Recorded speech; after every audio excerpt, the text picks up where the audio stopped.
ശ്രീഗുരുഭ്യോ നമഃ. ഹരി ഓം. ശ്രുതിസ്മൃതിപുരാണാനാം ആലയം കരുണാലയം നമാമി ഭഗവത്പാദം ശങ്കരം ലോകശങ്കരം. സമസ്തജനകല്യാണേ നിരതം കരുണാമയം നമാമി ചിന്മയം ദേവം സദ്ഗുരും പ്രണതോസ്മ്യഹം. നമുക്ക് ഭഗവത്ഗീതയിലെ 1-ാമത്തെ അധ്യായം പഠിച്ചുകൊണ്ടിരുന്നു.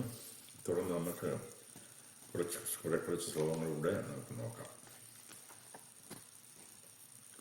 ഓം പാർത്ഥായ പ്രതിബോധിതാം ഭഗവതാ നാരായണേന സ്വയം വ്യാസേന ഗൃഥിതാം പുരാണമുനിനാ മധ്യേ മഹാഭാരതം അദ്വൈതാമൃതവർഷിണീം ഭഗവതീം അഷ്ടാദശാധ്യായിനീം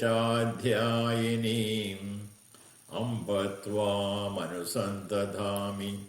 ഭഗവദ്ഗീതേ ഭവദ്വേഷിണീം. ഭഗവാൻ നാരായണൻ തന്നെ അർജുനന് ഉപദേശിച്ചു കൊടുത്ത പുരാണമുനിയായ വ്യാസ മഹാഭാരതത്തിൻ്റെ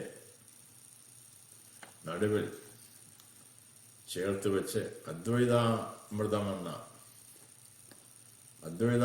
വർഷിക്കുന്ന 18 അധ്യായങ്ങളുള്ള സംസാര ബന്ധത്തെ നീക്കുന്ന ഭഗവത്ഗീതയെ അമ്മേ, ഞാൻ നിന്നെ ഭക്തിയോടെ ധ്യാനിക്കുന്നു.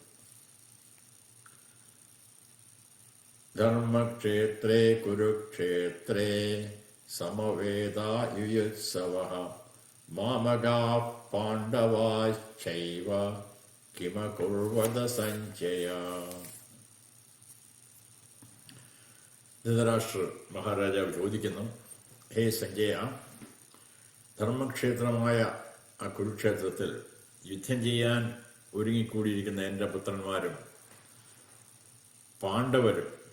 പാണ്ഡവന്റെ പുത്രന്മാരും എന്ത് ചെയ്യുന്നു എന്ന് ചോദിക്കുന്നു. നമ്മളതിലെ പ്രധാനപ്പെട്ട പദങ്ങളൊക്കെ നേരത്തെ നോക്കിയതാണ്. അതുകൊണ്ട് നമുക്ക് മുമ്പോട്ട് ചൊല്ലി സാമാന്യാർത്ഥം മനനം ചെയ്തു പോകാം.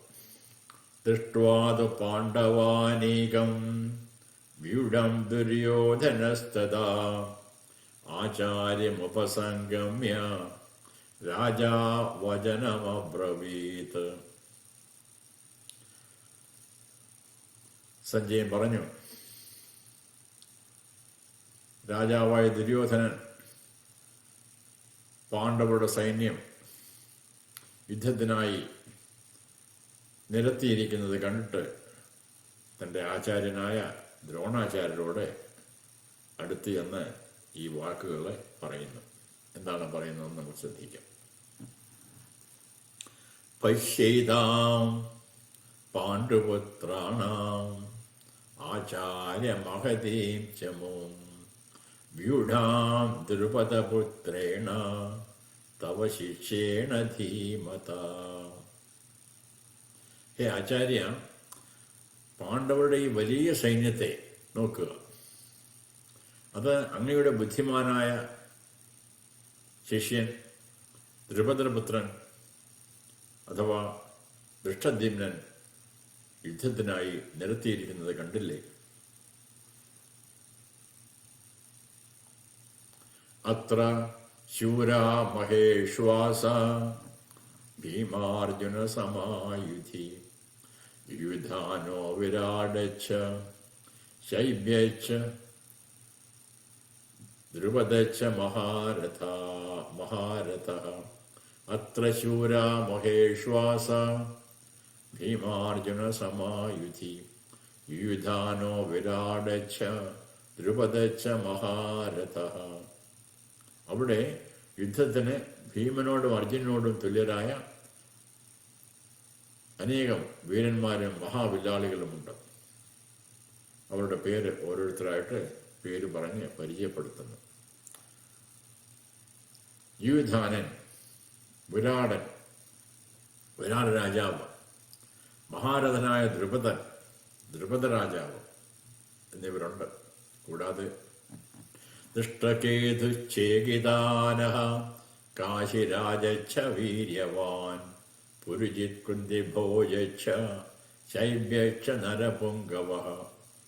ദൃഷ്ടകേതുണ്ട്, ചേകിതാനൻ ശക്തനായ കാശിരാജാവ്, പുരുജിത്ത് കുന്തിഭോജൻ, മനുഷ്യരിൽ ശ്രേഷ്ഠനായ ശൈബ്യൻ എന്നിവരെല്ലാം അവിടെ ഉണ്ട്.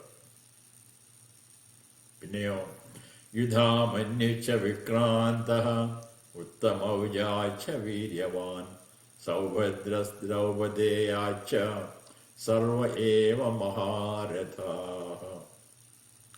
വീരനായ യുധാമന്യു, ശക്തനായ ഉത്തമൗജസ്, സുഭദ്രയുടെ പുത്രനായ അഭിമന്യു, ദ്രൗപദിയുടെ പുത്രന്മാർ, ഇവരെല്ലാം മഹാരഥന്മാരാണ്. ഇവരെല്ലാം പാണ്ഡവരുടെ സൈന്യത്ത് ഉണ്ട്.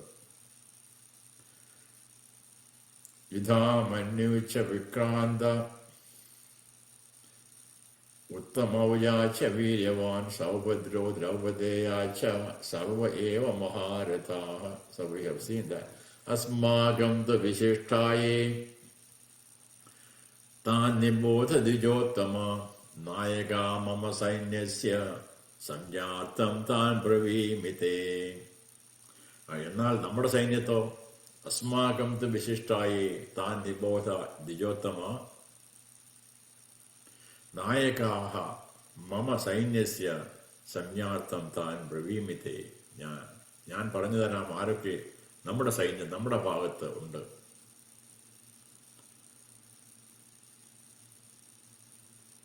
പ്രധാന സൈന്യത്തെ തിരിച്ചറിയാനായി ഞാൻ അവരെ അങ്ങേക്ക് പറഞ്ഞു തരാം. ആരൊക്കെയാണ്? ഭവാൻ അങ്ങ്, ഭീഷ്മഃ ച കർണഃ ച കൃപഃ ച സമിഞ്ജയഃ അശ്വത്ഥാമ വികർണഃ ച സൗമദത്തിഃ തഥാ ഏവ ച. അങ്ങുണ്ടവിടെ ഭീഷ്മരുണ്ട്, കർണനുണ്ട്, യുദ്ധത്തിൽ വിജയിയായ കൃപാചാര്യർ, അശ്വത്ഥാമാവ്, വികർണന്, സൗമദത്തിയായ ഭൂരിശ്രവസ്, ഇവരെല്ലാം നമ്മുടെ പക്ഷത്ത് ഉണ്ട്. അന്യേജ ബഹവഃ ശൂരാ മദർത്ഥേ ത്യക്തജീവിതാഃ നാനാശസ്ത്രപ്രഹരണാഃ സർവേ യുദ്ധവിശാരദാഃ. നമ്മുടെ കൂടെ ഉള്ള ആരൊക്കെയാണ്? എനിക്ക് വേണ്ടി ജീവൻ കളയാൻ വന്നിരിക്കുന്ന അനേകം വീരന്മാർ അവിടെ എത്തിയിട്ടുണ്ട്. പലവിധ ആയുധങ്ങൾ കൈകാര്യം ചെയ്യാൻ അറിയാവുന്നവരാണ്, വിദഗ്ധന്മാരാണ് അവർ.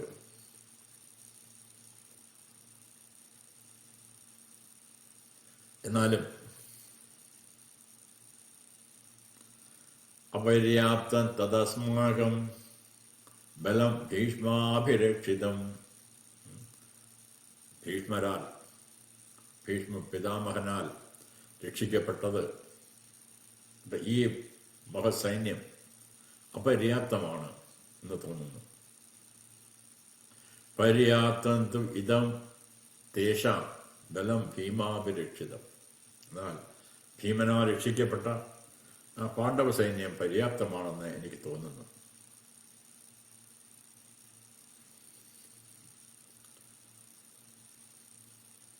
അയനേഷു ച സർവേഷു യഥാഭാഗമവസ്ഥിതാഃ ഭീഷ്മമേവാഭിരക്ഷന്തു ഭവന്തഃ സർവ ഏവ ഹി.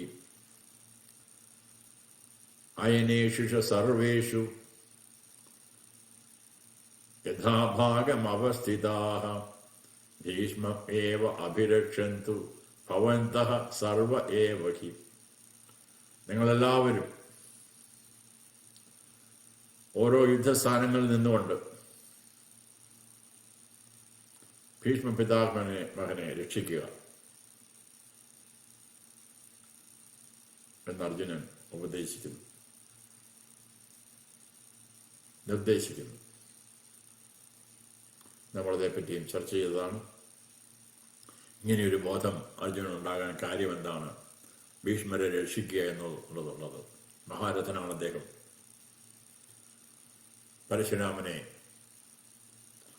പരശുരാമനുമായി യുദ്ധം ചെയ്യുമ്പോൾ പരശുരാമനോടൊപ്പം നിന്ന് 7 ദിവസം യുദ്ധം ചെയ്തിട്ടും രണ്ടുപേരും വിജയിച്ചില്ല എന്ന കഥ പറയുകയുണ്ടായി. അത്ര മഹാരഥനാണ് അദ്ദേഹം. അദ്ദേഹത്തെ യുദ്ധത്തിൽ തോൽപ്പിക്കാൻ സാധിക്കുകയില്ല. പിന്നെ അദ്ദേഹത്തെ സംരക്ഷിക്കേണ്ട ആവശ്യം എന്താണ്? അർജുനന്റെ ഭ്രമമായിരിക്കാം, അഥവാ ദുര്യോധനന്റെ ഭ്രമമായിരിക്കാം, അഥവാ ദുര്യോധനന്റെ മനസ്സിലൊരു ഭീതി ഉണ്ടായിരിക്കാം. അദ്ദേഹം പാണ്ഡവരുടെ സൈഡിൽ പാണ്ഡവരോട് അല്പം അനുകമ്പ കാണിക്കുമോ എന്നൊരു സംശയം പോലും ഉണ്ടാകാൻ സാധ്യതയുണ്ട്. അതുകൊണ്ടായിരിക്കാം ഒരു പക്ഷേ ഇങ്ങനെ പറഞ്ഞത് എന്ന് വിചാരിക്കാം നമുക്ക്. തസ്യ സഞ്ജനയൻ ഹർഷം കുരുവൃത്ത പിതാമഹഃ സിംഹനാദം വിനോദ്യൈഹി ശംഖം ദദ്മൗ പ്രതാപവാൻ. കണ്ടു തൻ്റെ കൊച്ചുമകൻ അല്പം ഭ്രമം അദ്ദേഹത്തിൻ്റെ മനസ്സിലുണ്ടോ എന്ന് തോന്നി. ഇങ്ങനെയൊക്കെ വിളിച്ചു പറയേണ്ട ആവശ്യം എന്താണ്? ഞങ്ങളെ പരിചയപ്പെടുത്തേണ്ട ആവശ്യം എന്താണ്? പാണ്ഡവ സൈന്യത്തെയും കൗരവ സൈന്യത്തെയും തൻ്റെ സൈന്യത്തെയും എന്തിനു പരിചയപ്പെടുത്തുന്നു? ഞങ്ങൾക്കറിയാം. അപ്പോൾ പിതാമഹന് തോന്നിക്കാണണം തൻ്റെ കൊച്ചുമകൻ അല്പം ദുഃഖത്തിലായിരിക്കാം, ഒരുപക്ഷെ മനസ്സ് അല്പം ഭ്രമിച്ചിരിക്കും, അദ്ദേഹത്തിനൊരു ആങ്സൈറ്റി മറ്റൊന്നും ഉണ്ടായിരിക്കാം. ഏതായാലും അദ്ദേഹത്തെ ഉണർത്തേണ്ടത് ഈ സമയത്ത് തൻ്റെ സേനാനായകനായ തൻ്റെ ഉത്തരവാദിത്വമാണ്. പെട്ടെന്ന് ശങ്കെടുത്തു. തസ്യ സഞ്ജനയൻ ഹർഷം കുരുവൃത്തഃ പിതാമഹഃ സിംഹനാദം വിനോദ്യൈ ശംഖം ദദ്മൗ പ്രതാപവാൻ. ദുര്യോധന സന്തോഷമുണ്ടായി. ഉണ്ടാകത്തക്ക രീതിയിൽ കുരുവംശത്തിലെ വൃദ്ധനും പിതാമഹനുമായ ഭീഷ്മർ സിംഹനാദം പോലെ ഉറക്കെ ശംഖം ഊതി. ശേഷം ഇത് സംഭവിച്ചു. തത ശങ്കാച്ച ഭേര്യച്ച പണവാനുക ഗോമുഖാഃ സഹസൈവാഭ്യഹന്യന്ത സശബ്ദസ്തുമലോ ഭവത്. പിതാമഹന്റെ ഈ സിംഹനാദം പോലെയുള്ള ഈ ശബ്ദം കേട്ടുകൊണ്ട്, ശംഖിന്റെ ശബ്ദം കേട്ടുകൊണ്ട് മറ്റു സൈന്യങ്ങളെല്ലാം ശംഖുകളും ഭേരികളും പണവും ആനകം ഗോമുഖം തുടങ്ങിയ വാദ്യങ്ങളും ഒരുമിച്ച് മുഴക്കി അത്യന്തം ഭയങ്കരമായ വലിയ മുഴക്കം ഉണ്ടാക്കി. പാണ്ഡവ സൈന്യം ഇത് കണ്ടുകൊണ്ടിരിക്കുന്നു. പെട്ടെന്ന് തദശ്വേതഹയേർയുക്തേ മഹദിസ്യന്തനേ സ്ഥിതൗ മാധവ പാണ്ഡവ ചൈവ ദിവ്യൗ ശംഖൗ പൃഥക് മതുഃ. തതഃ ശ്വേതൈഃ ഹയൈഃ യുക്തേ മഹതി സ്യന്തനേ സ്ഥിതൗ മാധവഃ പാണ്ഡവഃ ച ഏവ ദിവ്യൗ ശംഖൗ പൃഥക് മതുഃ. ആ വെളുത്ത കുതിരകളാൽ നയിക്കപ്പെട്ട മഹത്തായ രഥത്തിലിരുന്നു കൊണ്ട് മാധവനായ ഭഗവാൻ ശ്രീകൃഷ്ണൻ പാണ്ഡവനായ അർജുനനും തങ്ങളുടെ ദിവ്യമായ ശംഖം ഊതി. ഓരോ ശംഖുകൾക്കും പ്രത്യേകം പേര് എടുത്തു പറയുന്നു. ഇതെല്ലാം ദുര്യോധനൻ തൻ്റെ സഞ്ജയൻ തൻ്റെ രാജാവിനോട് പറയുന്നതാണ്. പാഞ്ചജന്യം ഋഷികേശോ ദേവദത്തം ധനഞ്ജയഃ പൗണ്ഡ്രം ദദ്മൗ മഹാശംഖം ഭീമകർമാ മൃഗോദരഃ. പാഞ്ചജന്യം ഋഷികേശഃ ദേവദത്തം ധനഞ്ജയഃ പൗണ്ഡ്രം ദദ്മൗ മഹാശംഖം ഭീമകർമാ മൃഗോദരഃ. സന്ധി പദങ്ങൾ വളരെ കുറവാണ്.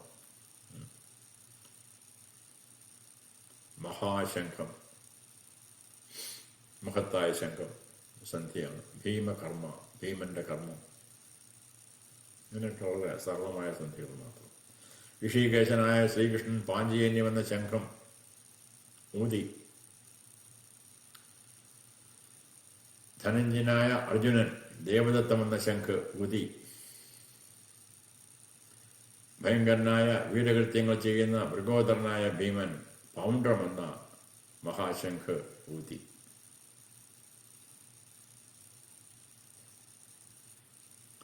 അനന്ത വിജയം രാജ കുന്തിപുത്രോ യുധിഷ്ഠിരഃ നകുലസഹദേവൈശ്ച സുഘോഷമണിപുഷ്പകൗ. കുന്തിപുത്രനായ യുധിഷ്ഠിരൻ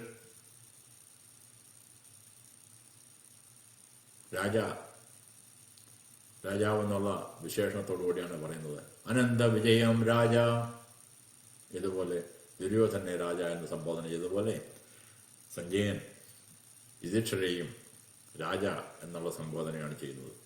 രാജാവും കുന്തിപുത്രനുമായ യുധിഷ്ഠിരർ അനന്ത വിജയം എന്ന ശംഖ് ഊതി നകുലനും സഹദേവനും യഥാക്രമം സുഘോഷം മണിപുഷ്പകം എന്ന ശംഖങ്ങൾ ഊതി.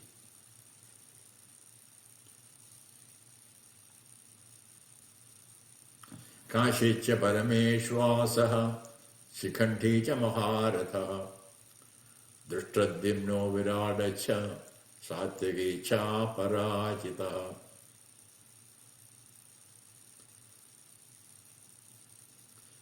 കാശിച്ച പരമേശ്വാസഃ ശിഖണ്ഡീ ച മഹാരഥഃ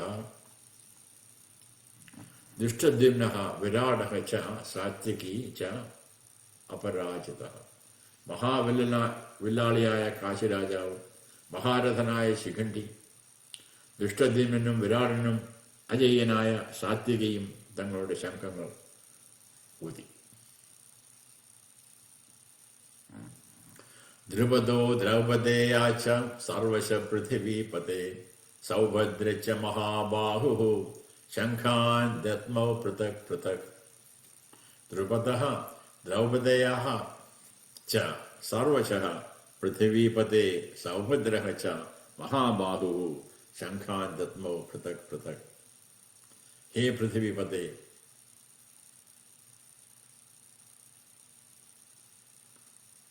ഭൂമിയുടെ രാജാവേ, അവരുടെ ധൃതരാഷ്ട്രരെ സംബോധന ചെയ്യുന്നു. ദ്രുപദനും ദ്രൗപദിയുടെ പുത്രന്മാരും മഹാബാഹുവായ സൗഭദ്രനായ അഭിമന്യുവും എല്ലാ ഭാഗത്തു നിന്നും തങ്ങളുടെ ശംഖങ്ങൾ ഓരോരുത്തരും പ്രത്യേകം ഊതി.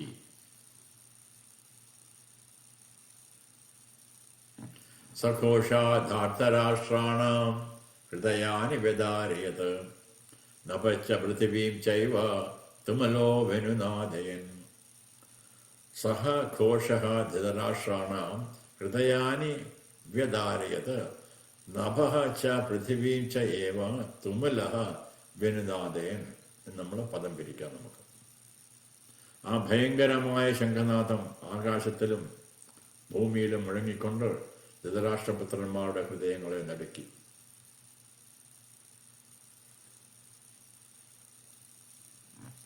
അത് കഴിഞ്ഞ ശേഷം സംഭവിച്ചു. അഥ വ്യവസ്ഥിതാൻ ദൃഷ്ട്വാ ധാർത്തരാഷ്ട്രാൻ കവിധ്വജഃ പ്രവൃത്തെ ശസ്ത്രസമ്പാദേ ധനുരുദ്യമ പാണ്ഡവഃ. ഋഷീകേശം തഥാ വാക്യം ഇദമാഹ മഹീപതേ. പദങ്ങളെ നമ്മൾ ശ്രദ്ധിക്കാം. അഥ അപ്പോൾ വ്യവസ്ഥിതാൻ അവിടെ നിറനിൽക്കുന്നവരെ ദൃഷ്ടുവ കണ്ടുകൊണ്ട് ധാർത്തരാഷ്ട്രാൻ ധൃതരാഷ്ട്രന്റെ പുത്രന്മാരെ കപിധ്വജഃ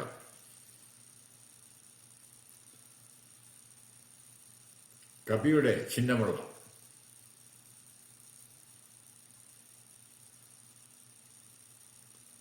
കപിധ്വജഃ ഹനുമാന്റെ അവന്റെ ചിഹ്നമുള്ള പ്രവൃത്തി ആരംഭിച്ചപ്പോൾ ശസ്ത്രസമ്പാദേ ആയുധപ്രയോഗം അഥവാ യുദ്ധാരംഭം ധനുഹു വില്ല് ഉജ്ജമ്യ ഉയർത്തി അവരെല്ലാം. പാണ്ഡവന്റെ പുത്രൻ അർജുനൻ ഋഷികേശനായ ശ്രീകൃഷ്ണനെ അപ്പോൾ അദ്ദേഹത്തോടെ ഇങ്ങനെ പറഞ്ഞു. വാക്കുകൾ പറഞ്ഞത് എന്താണെന്ന് നമ്മൾ ശ്രദ്ധിക്കാം. അർജുനൻ പറയുകയാണ് ഈ സന്ദർഭത്തിൽ, രണ്ട് സൈഡിലും യുദ്ധത്തിന് അമ്പും വില്ലും ഉയർത്തി. അടുത്ത നിമിഷം യുദ്ധം ആരംഭിക്കുകയാണ്. പെട്ടെന്ന് സംഭവിക്കുന്നു. അർജുനൻ ഭഗവാനോട് പറയുന്നു, അർജുന ഉവാച. ആ സന്ദർഭത്തിൽ തന്നെ നമ്മളൊന്ന് നമ്മുടെ മനസ്സിൽ കാണുക. രണ്ട് സൈന്യം തയ്യാറായി യുദ്ധത്തിന് ഒരുങ്ങാൻ പോകുന്നു. നിമിഷ നേരം മാത്രം ഇനിയുമുണ്ട്. പെട്ടെന്ന് അർജുനൻ ഭഗവാനോട് പറയുന്നു, സേനയോരുഭയോർ മധ്യേ രഥം സ്ഥാപയമേച്യുത. സേനയോരുഭയോർ മധ്യേ രഥം സ്ഥാപയമേച്യുത. ഹേ അച്യുത, സേനയോഹോ ഉഭയോഹോ മധ്യേ, രണ്ട് സൈന്യം അല്ലെ, സേനയോഹോ ഉഭയോഹോ, രണ്ട് സൈന്യത്തിൻ്റെയും മധ്യത്തിൽ ഈ രഥം ഒന്ന് കൊണ്ടുപോവുക. എന്തിനായിരിക്കും നമുക്കറിയില്ല. ഭഗവാൻ എന്ത് ചെയ്തുവെന്ന് നമുക്ക് അടുത്ത സെഷനിൽ നമുക്ക് നോക്കാം. ഓം പൂർണ്ണമദഃ പൂർണ്ണമിദം പൂർണ്ണാത് പൂർണ്ണമുദച്യതേ പൂർണ്ണസ്യ പൂർണ്ണമാദായ പൂർണ്ണമേവാവശിഷ്യത്തെ. ഓം ശാന്തി ശാന്തി.